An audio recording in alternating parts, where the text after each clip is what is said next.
What's up, loves? So I re-downloaded dating apps, and for a little experiment for TikTok, I did change my age range to 18 to my usual, which is like 50-55. I did change my age range to 18.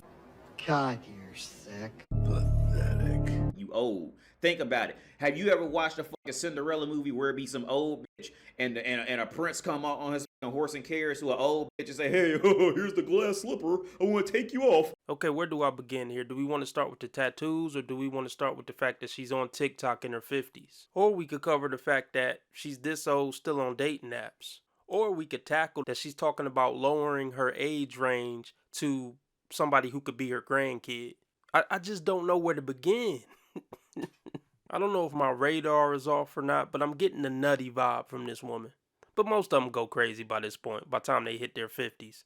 Especially if they're still single. They got to juggle trying to hold it together physically. They got to juggle trying to keep up on bills. Then they have to try to maintain their sanity. They're just a mess at this point. Just think about how sad and pathetic it is to still be attention seeking on social media in your 50s. Look, most women are disgusted by a guy 2 years younger than them. So let alone, 30 years younger than them. By the time they entertain in that thought process, yeah, she's done. Sorry, Grandma, getting plowed by a 20-year-old heartthrob Rob isn't going to fill the hole in your heart. I have paid Bumble so I can see everybody who swipes for me. Oh. So let's take a look at my Beeline. Those are the people that have already swiped for you on Bumble, by the way. Oh, look at that. 22, 26, 22, 21, 34, 26, 44, 35, 38, 19. Ladies, I'm not saying you need to go out with a 21 or 22-year-old. I'm just saying if you wanted to, they're available. But you could definitely snag a 34-year-old or a 30-year-old. So the men in my comments can stay pressed. And ladies, get out there. Grow the fuck up. Grow the fuck up. Your confidence needs to be broken if you think this makes sense. Why are you worried about people in the comments section? Like, you're just too old to even be talking like this. You sound like a 14-year-old. Stay pressed in the comments section. And I get it. You're trying to flex. I could still snag a 25-year-old. No, you can get used and thrown away by a 25-year-old.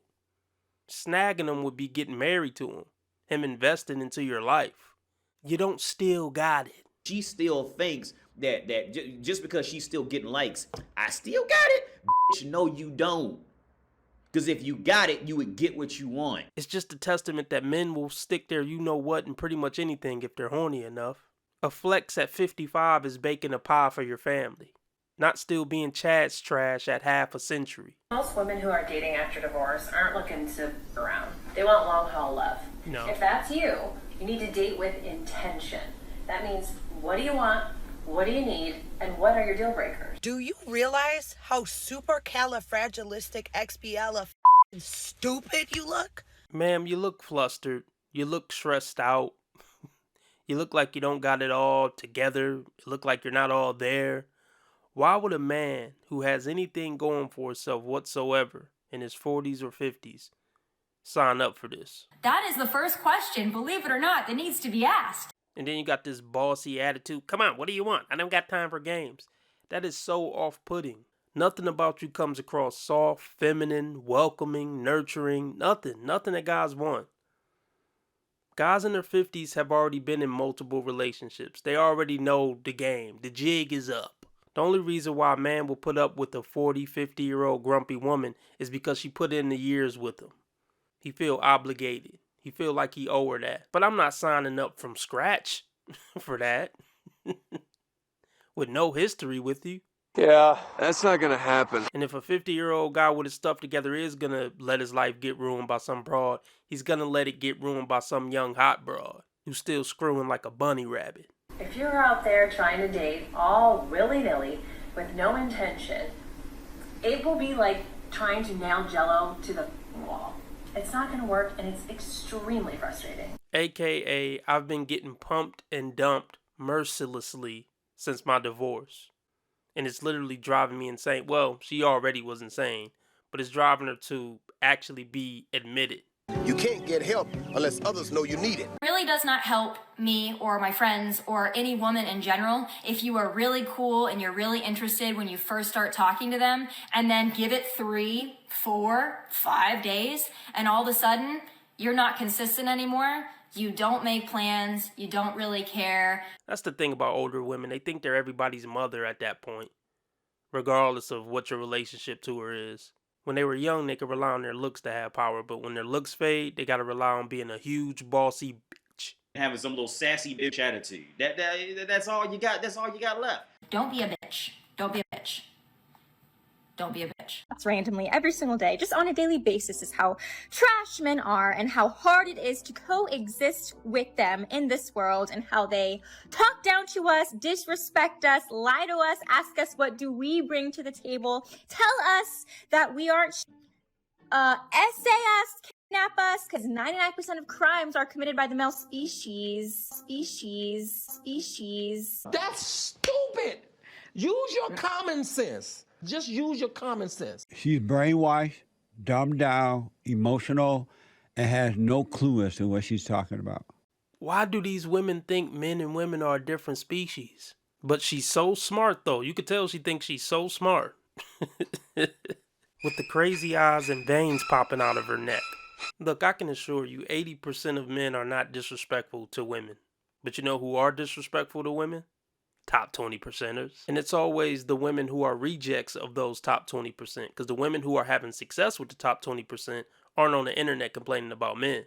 They're in happy relationships. If women rose up and we collectively decided as a unit in this world that we do not want to have children, the population would cease to exist. When a woman has to use the fact that she can give birth to children as the reason why she's valuable in the world, it's pretty sad. It's not like you earned the ability to be able to give birth to a child. You were born with it. Can you imagine if men tried to walk around and say their value in the world is just that they have a peen? A lot of times women just have the worst arguments. If it wasn't for us, none of you stinky men would be here. They always go off topic and use shame, insults, and guilt to win the argument. But that won't work with people with half a brain. If anybody don't understand that, then God be with them. Go look up the history. Go look up the history. Don't everybody believe in Google? And yet men think we are below them, and yet we can annihilate the population if nobody from this day who is a woman that can birth children, if we don't have kids. Literally, there's a portal in my pussy that brings life into this world. Put some respect on my name. The fuck is he talking about? What? What are you talking about? There's a portal in my pussy. There's a portal in my pussy. Well, that movement will never happen because women are thirsty for the attention and validation of top tier guys, and they always will be. So good luck with that. If you've been wondering where are all the good men, I actually have some homework for you. Start to find and pay attention to the qualities that you love in the men who are around you. The men you know, the men you don't know, the guy at the grocery store who asks to help carry your stuff out to your car. Because when you say, where are all the good men, I already know that you are in a pattern of looking for negative qualities in men. Yeah, when women say, where are all the good men, they're not talking about honor, integrity, discipline, things like that. They're basically saying, where are all the tall, super handsome guys who are going to be a bad boy but still give me attention, but not too much attention, and F me like a porn star, make a lot of money, spend it on me, but still be his own man, but still treat me like crap when I need it, but also know when to cuddle me when I need that too. Get the fuck out of here. He shouldn't say that about a woman. Why can't you say women are wrong when they're wrong? You want to be making moves on the street, have no attachments, allow nothing to be in your life that you cannot walk out on in 30 seconds flat if you spot the heat around the corner. Am I the most attractive girl in the world? No. But do I have a great personality? Also no. But do I wake up every morning and try and be the best person I can be? No. It doesn't matter if she's the head of astrophysics or if she's the head of giving head on 4th and Broadway. It doesn't matter, dude. It's the same shit. I want to build a life. I want a future. Sick of it. Tired of it. We're saying no to coffin dates. We're saying no to buffer dates. We're saying no to walks in the park. How much money does a guy need to date you? About like 100K. 100,000. At least 100K a month. 200,000 a month. Probably well over 400K. 500 grand at the least on the figures. $1 million, 2 million. But minimum, at least 6 foot. Something to be under 6 foot. What height is too short for a guy? Anything under 6 foot. Okay, first of all, I didn't miss the red flags. I looked at them and thought, damn, that's sexy. And that's my problem.